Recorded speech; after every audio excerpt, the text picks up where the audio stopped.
Mundial yo'llanmasi tantana qilinadigan kun. Guruh bosqichidagi so'nggi uchrashuv. Raqib ham oddiy emas. Qatar milliy terma jamoasi. Assalomu alaykum qadrli yurtdoshlar, aziz futbol ixlosmandlari. Biz Qatar milliy terma jamoasiga qarshi uchrashuv oldidan eng kerakli va qiziqarli faktlarni sizning e'tiboringizga taqdim etamiz.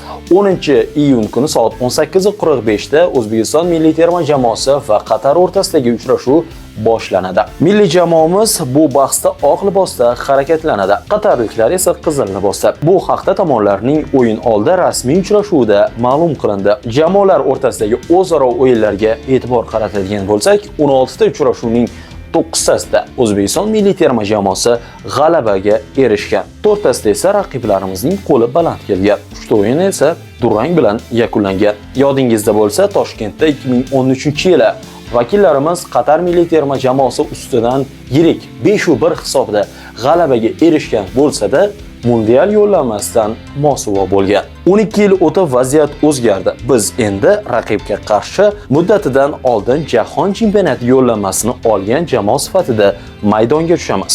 O'yin oldidan har ikkala jamoa vakillari ishtirokidagi matbuot anjumanlariga e'tibor qaratadigan bo'lsak, qiziq fikrlar yangradi. Qatar milliy terma jamoasi bosh murabbiyi Xulen Lopetegi quyidagi fikrlarni bildirib o'tdi.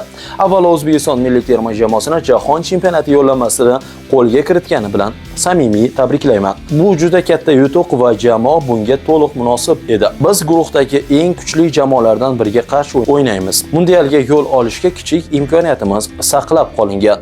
Shuning uchun ertangi o'yinda boshqa futbolchilarimizni sinab ko'rish imkoniyati ham bo'ladi. Milliy jamoamiz bosh murabbiyi Timur Kapadze ham o'yin oldidan o'z fikrlarini bildirdi. Xususan, prezidentimiz o'yinni bevosita stadiondan tomosha qilishi mumkinligi haqida ham aytib o'tdi.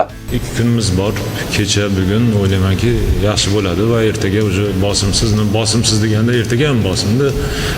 Ertaga ham barcha muxlislarimiz keladi. Nasib bo'lsa hurmatli prezidentimiz keladi. Albatta ular oldida ham chiroyli o'ynab g'alaba qozonishga harakat qilamiz. Eslatib o'tamiz, o'yindan so'ng taqdirlash marosimi hamda bayramona dastur ham bo'lib o'tishi rejalashtirilgan. Eng tezkor ma'lumotlarni va qaynoq yangiliklarni biz bilan birga kuzatib boring.